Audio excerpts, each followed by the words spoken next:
Assalamu alaikum. Welcome back to the Green Valley Digital classes. First half, we discussed business environment, its introduction, its definition, and features, and two important elements of business environment, that is political and economic environment.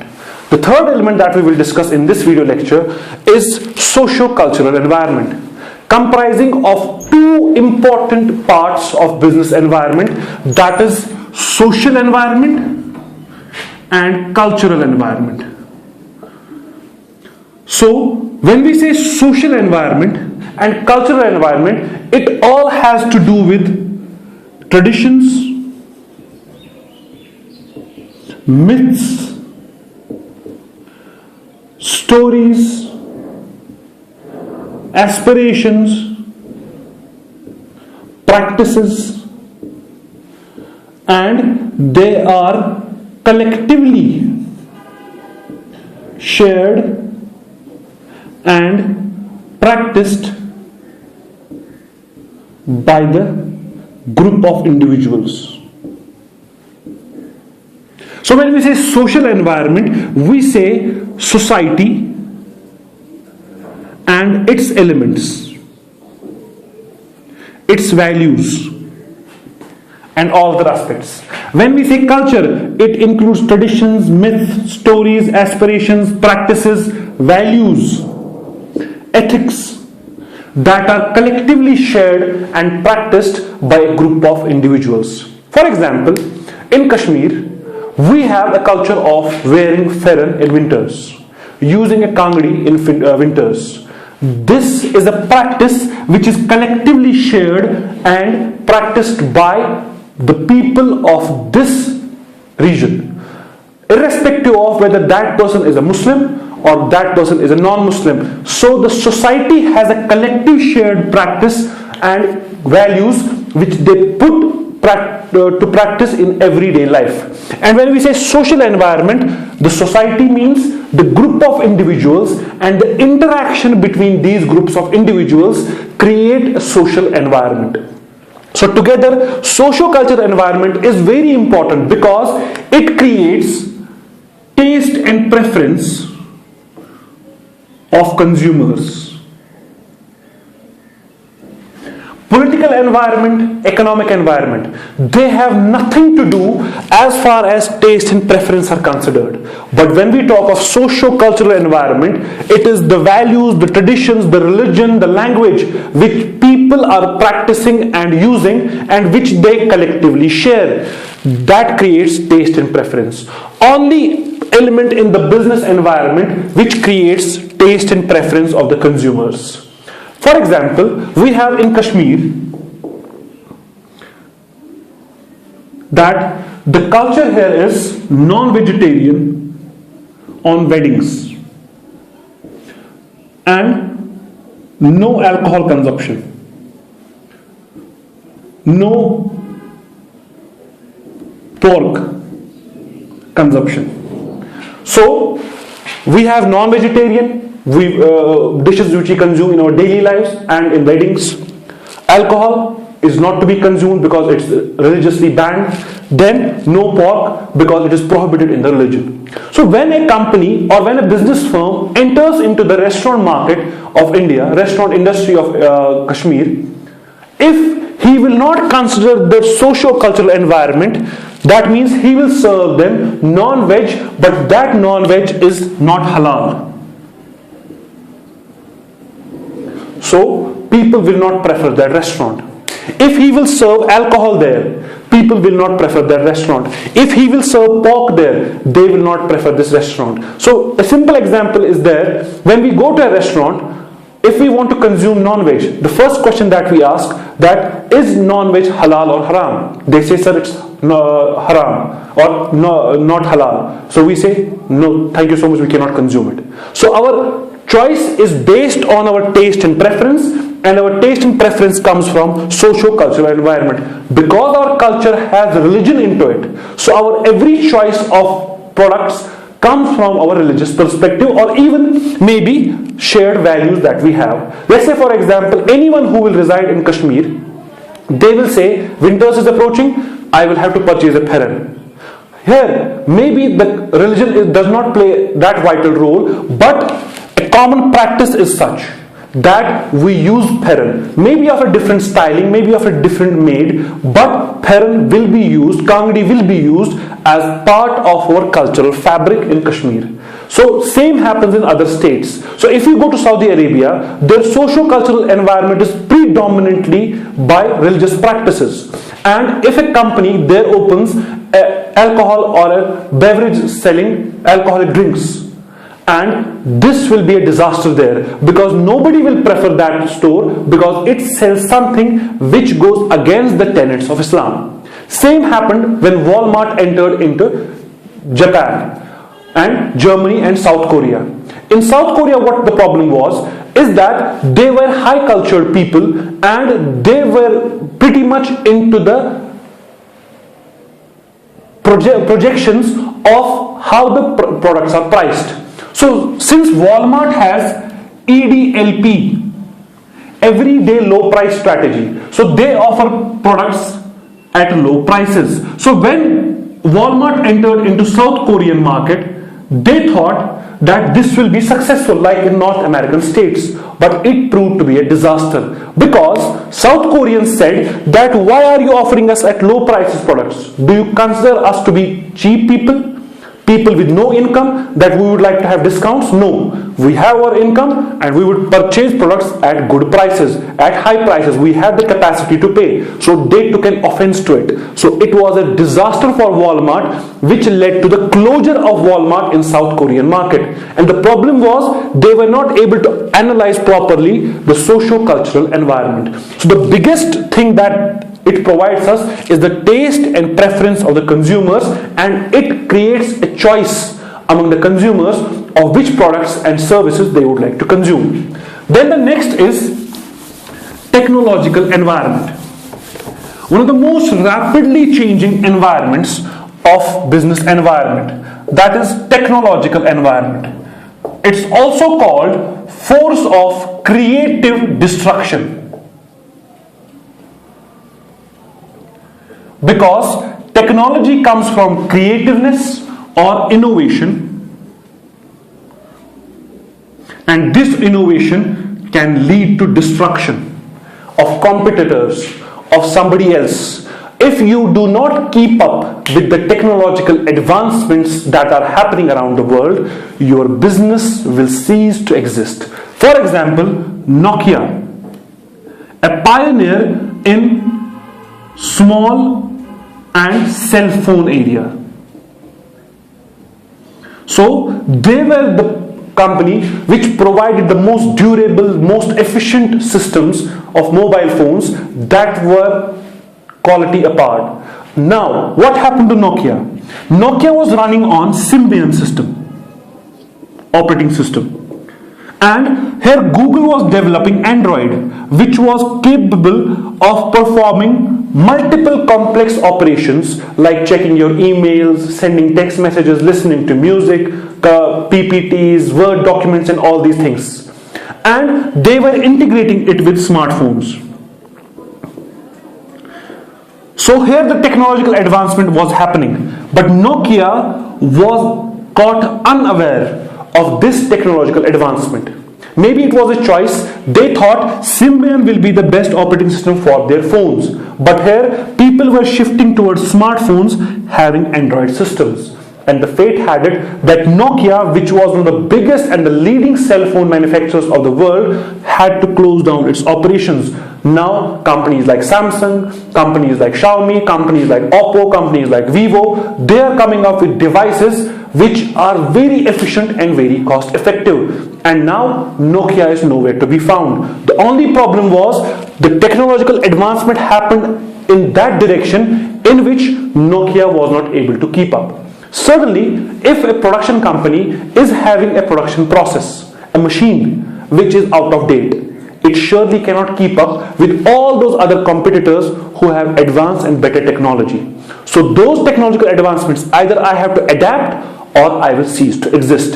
So this is the most rapidly changing environment, and you can better understand it because we are of this generation, so we can understand these technological advancements more easily. You see how your smartphones are being developed, how your TVs are being developed, how your day-to-day appliances are being developed, from fan to your heaters, from your geysers to your watches. Everything is going through a rapid change in a quick succession of time, and you feel yourself you are not able to keep up. So that is the same feeling of the businesses. You have to keep up with the technological advancements. If you are not, then the fate will be as good as Nokia's. Then the last environment that we discuss here is legal environment.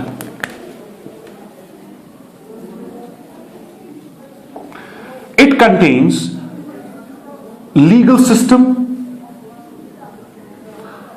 legislations, rules and regulations of a country. So when we say legal environment, it contains the legal system, the legislations and rules and regulations which are created to govern the business. For example, Consumer Protection Act of 2018, which was amended. So this act is part of the legal system of India. Under this, you cannot exploit the customers. You cannot take advantage of the needs of the customers. You have to protect their interest. For example, if a firm lies to the customer that this marker will not create any skin and skill allergies. So if the customer after using this pen has skin allergies, then that firm which has lied to the customer will be held accountable and will face the court of law and will be penalized for it. So this act either creates good environment for the business or it will create a non-conducive environment for the business. Same way, let's say for example, Indian Standard of Measurements Act. According to this, you have to precisely tell the customer that what is the weight of this product. And if you have said it is 1 kg, but it turned out to be 500 grams, so that means you have cheated the customer. Again, you will be held accountable in the court of law. Then, let's say for example, environment pollution is a big problem as far as modern business scenario is considered, and there are certain environmental laws which are being created where you have to use eco-friendly technology, you cannot use plastic. And now the example is that in few days back India banned single-use plastic. So all these firms which were into using single-use plastic, now the effect is adverse. Either they have to find a replacement or they will be charged with heavy fines and some problems. So the legal system creates certain legislations, certain rules and regulations like Protection Act, like Standard of Measurement Act, or even Environment Protection Act, even IT Act, where you cannot go for cyber hacking or something. All these systems either will stop a business from operating or they will allow business from operating. If we say that in 1991 a new legal system was created wherein MRTP Act was abolished, FIRA was abolished. So these two acts of the legal system prior to 1991, they were abolished and a new system was created which had different legislations. So MRTP Act, it was part of a legislative system, it was abolished. FIRA Act, it was also abolished. So creating a new legal system and new economic system for the business to operate in. So when we say legal environment, what are the legal systems, what are the legal procedures, what are the legislations, rules and regulations which govern the business? Either they will stop the business from operating, they will create a hurdle, or they will allow the business to flourish successfully. So this was all about the elements of the business environment. Now what we have to discuss is the second part of this chapter, that is New Economic Policy of 1991.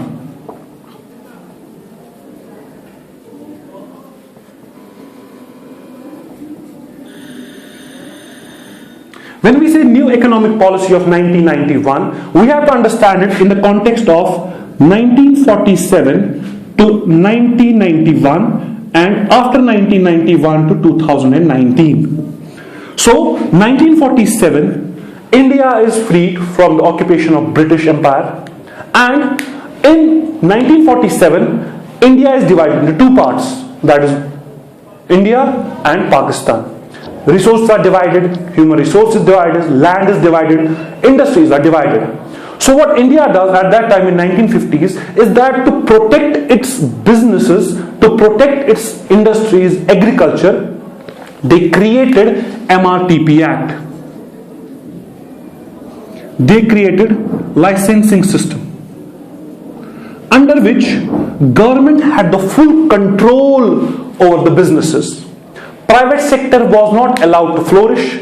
Certain areas were allowed to have private sectors, especially aluminium, steel and iron. Rest, everything was dominated by government, and government, to protect their own interests, created licensing system that anyone who would like to establish business in the private sector had to procure license from the government, and the procedure was so difficult that small businesses would frighten themselves that whether we should open our business or not.